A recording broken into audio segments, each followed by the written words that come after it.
дар пойтахти кишвари Финляндия шаҳри Хелсинки 40-мин мусобиқаи бокс барои гиромидошти хотираи боксии шинохтаи худи Финляндия Кунар Барлун мусобиқа баргузор гардид.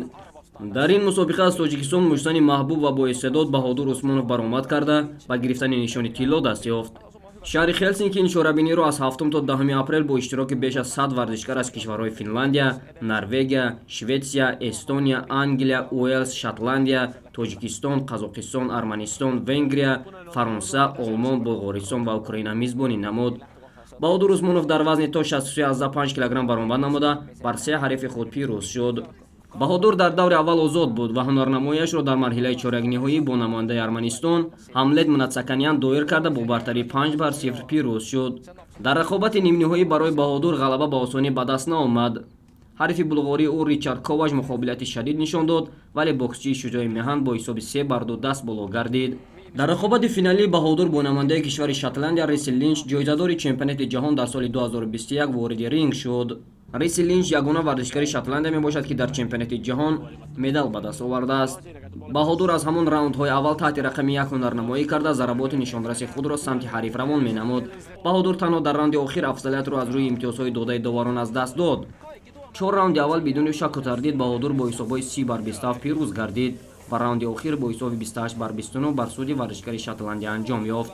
дар натиҷа Баҳодур рақобати финалиро бо ҳисоби 4-1 моли худ карда медали тиллоро ба гардан овехт. субҳи имрӯз Баҳодур Усмонов бо медал ва ҷоми мусобиқа ба Тоҷикистон баргашт. дар фурудгоҳи байналмилалии шаҳри Душанбе Баҳодурро намояндагони Кумитаи Миллии Олимпӣ, масъулин аз Кумитаи кор бо ҷавонон ва варзиши назди ҳукумати ҷумҳурии Тоҷикистон ва хешону пайвандони боксӣ гарму ҷӯшон пешвоз гирифтанд. мусобиқаи дар 2022 якум мусобиқаи ман буд, ки дар шаҳри Европа Хелсинки, Финляндияда баргузор гардид. дар он ҷо ман 3 рақиб доштам, ҳар 3 рақибро мағлуб карда сазовой ҷои аввал шудам. дар соли 2022 мусобиқае ки дар нақша гирифтаед кадом аст? ҳозираш дар як-ду моҳ пас чемпионат Азия мешавад, ҳамонҷо тайёрӣ мебинем. хушрӯ баромад кард, натарсида биромад, ҳамихел шуданаш дар кор.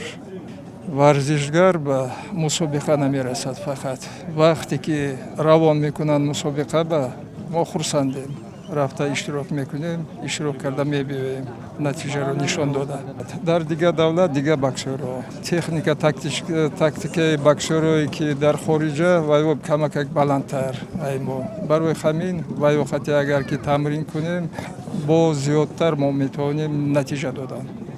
қайд бояд намуд, ки мусобиқаи мазкур аз соли 1982 баргузор мешавад.